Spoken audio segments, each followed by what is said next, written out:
제3부 해종과 정종 왕자들의 권력 다툼. 여러분, 다시 만나 뵙게 되어 반갑습니다. 지난 시간에 우리는 왕건이 어떻게 통일 후 나라를 안정시켰는지, 그리고 그가 남긴 훈요 10조에 대해 살펴봤습니다.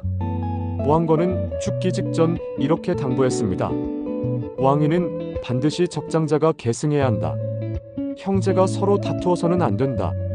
하지만 제가 역사 기록을 깊이 들여다보니 왕건의 이 당부는 그가 숨을 거둔 지 불과 며칠 만에 무너졌습니다. 943년 5월 왕건이 죽었습니다. 그리고 6월 고려 왕실은 피로 물들기 시작했습니다.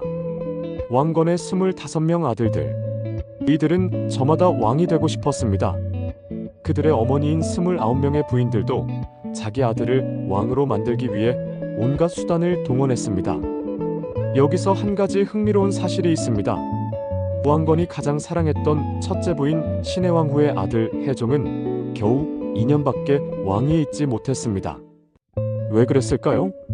오늘 우리는 왕건 사후 10년 동안 벌어진 왕자들의 권력 다툼, 그 피비린내 나는 이야기를 들어보겠습니다. 1막 943년 혼란의 시작. 해종의 즉위. 943년 5월 29일 왕건이 숨을 거두자 그의 장남 왕무가 즉위했습니다. 이 사람이 바로 해종입니다.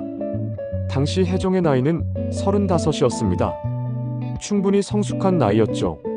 그는 어머니 신해왕후의 아들로 왕건이 생전의 태자로 책봉한 정통 후계자였습니다. 표면적으로는 아무 문제가 없어 보였습니다. 하지만 실상은 달랐습니다. 해종은 왕이 되자마자 큰 위기에 직면했습니다. 왕규의 야망. 문제는 해종의 외척, 그러니까 어머니 쪽 집안에서 시작되었습니다. 해종의 외할아버지는 왕규라는 인물이었습니다. 왕규는 왕건 시절부터 막강한 권력을 가진 인물이었습니다. 개성 지역의 대표적인 호족이었고 왕건의 장인이었으니 당연히 큰 영향력을 가지고 있었죠. 그런데 왕규는 만족하지 못했습니다. 내 외손자가 왕이 되었으니 이제 나라의 모든 권력은 내 것이나 다름없다. 왕규는 이렇게 생각했습니다. 그는 해종에게 이렇게 말했습니다. 전하의 동생들을 경계하셔야 합니다. 특히 왕소와 왕유는 위험합니다. 왕소는 해종의 이복동생으로 나중에 광종이 되는 인물입니다. 왕유는 또 다른 이복동생으로 나중에 정종이 되는 인물이죠. 왕규는 계속해서 해종을 부추겼습니다. 이들을 제거하지 않으면 전하의 왕위가 위태로울 것입니다. 하지만 해종은 망설였습니다. 동생들을 어떻게 죽인단 말인가? 아버지께서 원하신 것이 아니다. 여기서 당시 해종의 심리를 한번 추측해 보겠습니다. 해종은 아마도 아버지 왕건을 닮고 싶었을 겁니다. 왕건은 원수까지 포용했던 사람이었으니까요. 해종도 형제들과 평화롭게 지내고 싶었을 것입니다. 하지만 현실은 그를 허락하지 않았습니다. 왕규의 음모. 945년 어느 날 왕규는 비밀리에 자객들을 모았습니다. 그리고 이들에게 명령했습니다. 왕소와 왕효를 제거하라. 자객들은 밤중에 왕소와 왕효가 머물던 궁으로 침입했습니다. 하지만 운 좋게도 두 왕자는 그날 밤 궁에 없었습니다. 누군가 미리 정보를 흘려줬던 겁니다. 자객들은 빈 궁을 습격했고 왕소와 왕효는 목숨을 건졌습니다. 이 소식이 전해지자 조정은 발칵 뒤집혔습니다. 신하들이 외쳤습니다. 왕규가 왕족을 암살하려 했습니다. 이는 역모입니다. 해종은 괴로워했습니다. 왕규는 자신의 외할아버지였습니다. 어머니의 아버지였죠. 하지만 왕규가 동생들을 죽이려 한 것도 사실이었습니다. 해종은 결단을 내려야 했습니다. 왕규의 몰락. 945년 9월 해종은 왕규를 체포하라는 명령을 내렸습니다. 왕규는 저항했습니다. 그는 자신의 사병들을 모아 무력 대항을 시도했습니다. 하지만 이미 대세는 기울었습니다. 조정의 대부분 신하들은 왕규를 반역자로 규정했고 군대가 동원되었습니다. 왕규는 도망쳤습니다. 기록에 따르면 왕규는 개성 외곽의 한 산속으로 숨어들었다고 합니다. 하지만 곧 붙잡혔습니다. 해종은 왕규에게 사약을 내렸습니다. 당시 기록에는 이렇게 나와 있습니다. 왕규가 사약을 받고 말했다. 내가 잘못 판단했구나. 하지만 후회는 하지 않는다. 왕규는 그렇게 죽었고 그의 일족도 대부분 처형되거나 유배되었습니다. 해종은 이 사건으로 큰 상처를 받았습니다. 외할아버지를 죽인 왕. 백성들은 수군거렸고 해종은 죄책감에 시달렸습니다. 해종의 건강 악화. 945년 사건 이후 해종의 건강은 급속도로 나빠졌습니다. 당시 기록을 보면 해종이 우울증에 시달렸다는 내용이 나옵니다. 밤마다 악몽을 꿨고 식사도 제대로 하지 못했다고 합니다. 신하들이 걱정했습니다. 전하, 건강을 돌보셔야 합니다. 하지만 해종은 점점 더 깊은 우울에 빠져들었습니다. 945년 12월 해종은 병석에 누웠습니다. 그리고 이듬해인 946년 초 결국 숨을 거두었습니다. 재위기간 불과 2년 5개월. 겨우 37의 나이였습니다. 해종의 죽음에 대해서는 여러 설이 있습니다. 공식 기록은 병으로 돌아가셨다고 되어 있지만 일부 야사에서는 독살당했다는 이야기도 있습니다. 진실이 무엇이든 해종은 아버지 왕건이 원했던 평화로운 왕위 계승을 이루지 못했습니다. 이막정종의 시대 마이너스 불안한 평화. 946년 정종의 즉위. 해종이 죽자 그의 동생 왕효가 왕위에 올랐습니다. 이 사람이 바로 정종입니다. 당시 정종의 나이는 33이었습니다. 정종의 어머니는 왕건의 5째 부인 신명순성왕후였습니다. 충주 지역 호족의 딸이었죠. 여기서 한 가지 중요한 점이 있습니다. 정종은 왕건의 둘째 아들이 아니었습니다.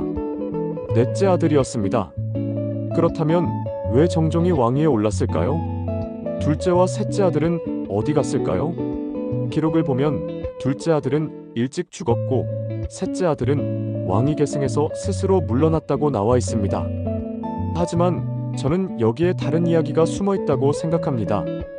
아마도 정종 세력이 정치적으로 다른 왕자들을 제압했을 가능성이 큽니다. 정종의 성격. 정종은 해종과는 완전히 다른 성격이었습니다. 해종이 온화하고 우유부단했다면 정종은 과단성 있고 현실적이었습니다. 정종은 즉위하자마자 강력한 조치를 취했습니다. 첫째, 왕규 일파의 완전 숙청이었습니다.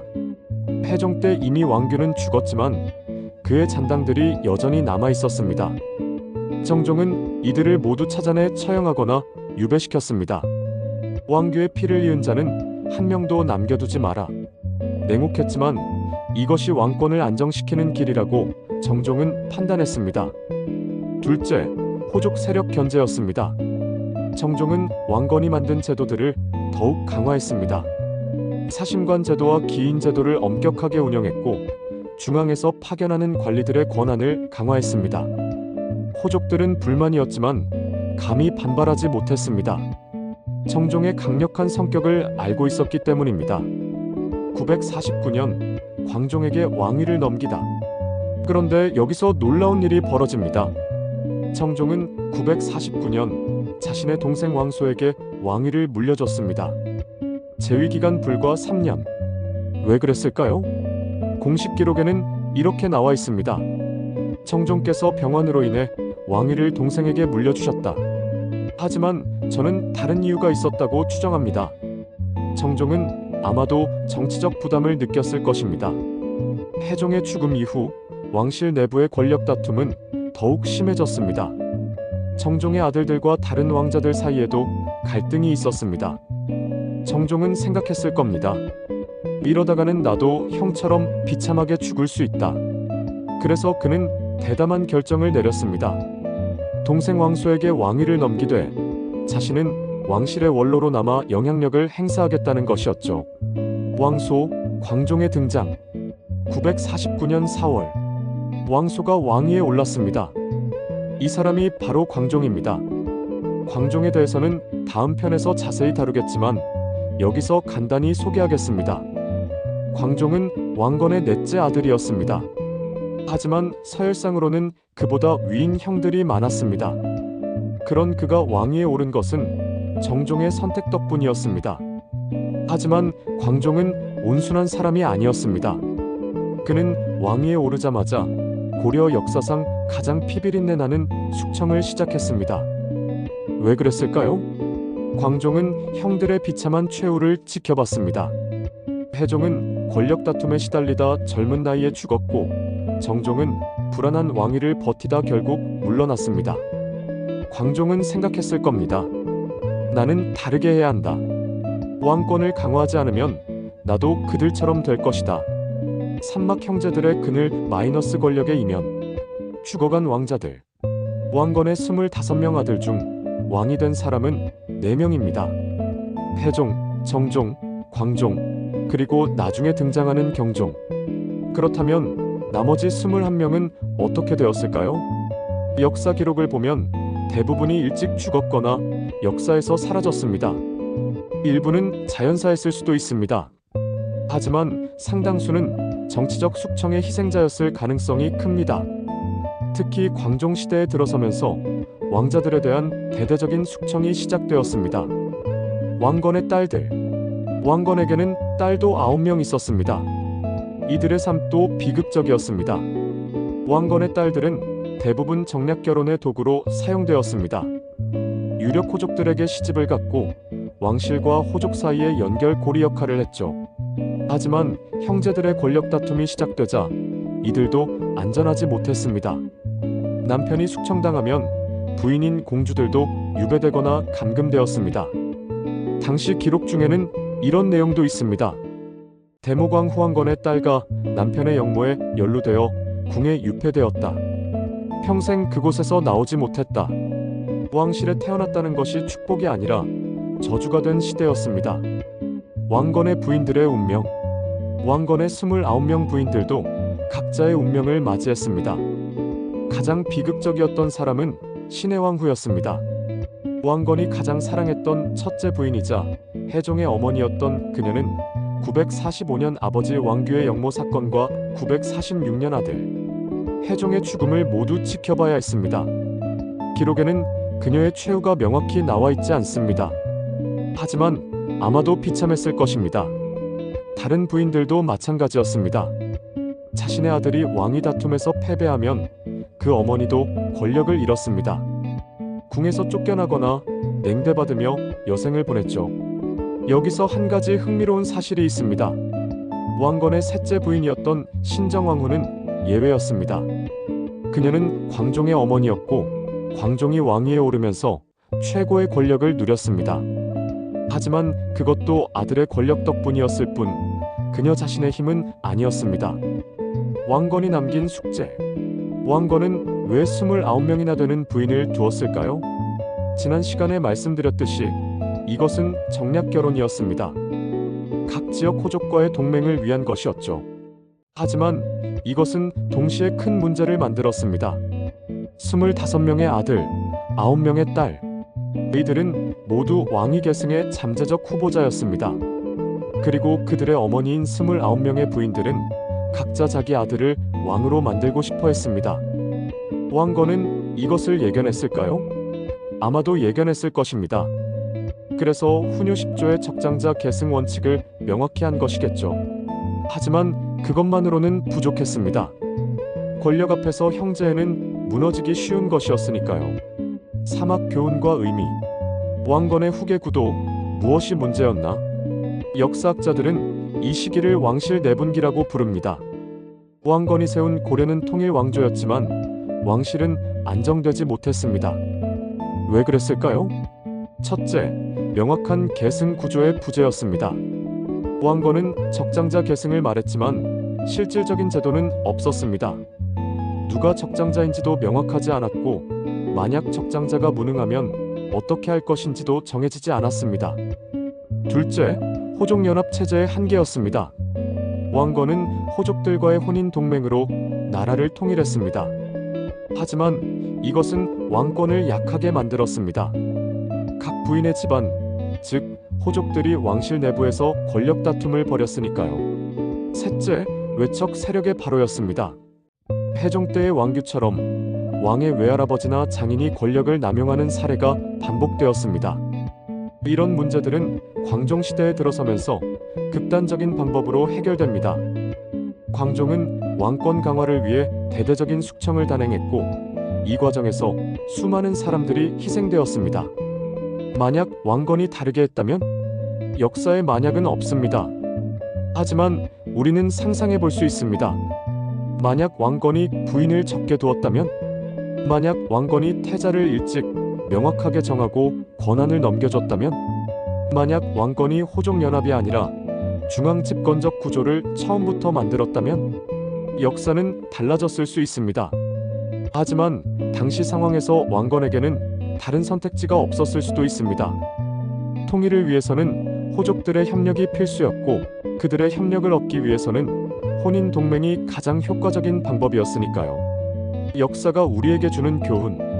오늘 우리가 본 해종과 정종의 이야기는 권력의 무게와 그 대가에 대한 이야기입니다. 권력은 화려해 보이지만 그 뒤에는 끊임없는 불안과 두려움이 있습니다. 해종은 외할아버지의 야망 때문에 고통받았고 결국 젊은 나이에 죽었습니다. 정종은 불안한 왕위를 버티다 결국 스스로 물러났습니다. 이것은 단순히 1000년 전의 이야기가 아닙니다. 권력을 둘러싼 인간의 욕망, 가족 간의 갈등, 선택의 무게, 이런 것들은 오늘날에도 여전히 존재합니다. 기업의 경영권 다툼, 정치권의 파벌 싸움, 심지어 평범한 가정의 재산 분쟁까지 본질은 같습니다. 그렇다면 우리는 어떻게 해야 할까요? 해종처럼 우유부단하게 갈등을 방치해서는 안 됩니다. 하지만 광종처럼 극단적인 방법만이 답은 아닙니다. 제도와 원칙, 그리고 서로에 대한 신뢰, 이 세 가지가 균형을 이룰 때 비로소 안정적인 조직이 만들어집니다. 오늘 우리는 왕건 사후 10년 동안 벌어진 왕실 내부의 권력 다툼을 살펴봤습니다. 해종의 비극, 정종의 선택, 그리고 그 과정에서 희생된 수많은 왕자들과 공주들의 이야기, 권력의 화려함 뒤에 숨겨진 어둠을 보셨을 겁니다. 다음 시간에는 광종의 이야기를 다루겠습니다. 고려 역사상 가장 논란이 많은 왕, 개혁가인가 폭군인가? 그의 26년 재위 기간 동안 고려는 완전히 변했습니다. 어떻게 변했는지, 그리고 그 과정에서 무슨 일이 벌어졌는지 다음 편에서 자세히 들여다보겠습니다. 오늘 이야기 여기까지입니다. 함께 들어주셔서 고맙습니다.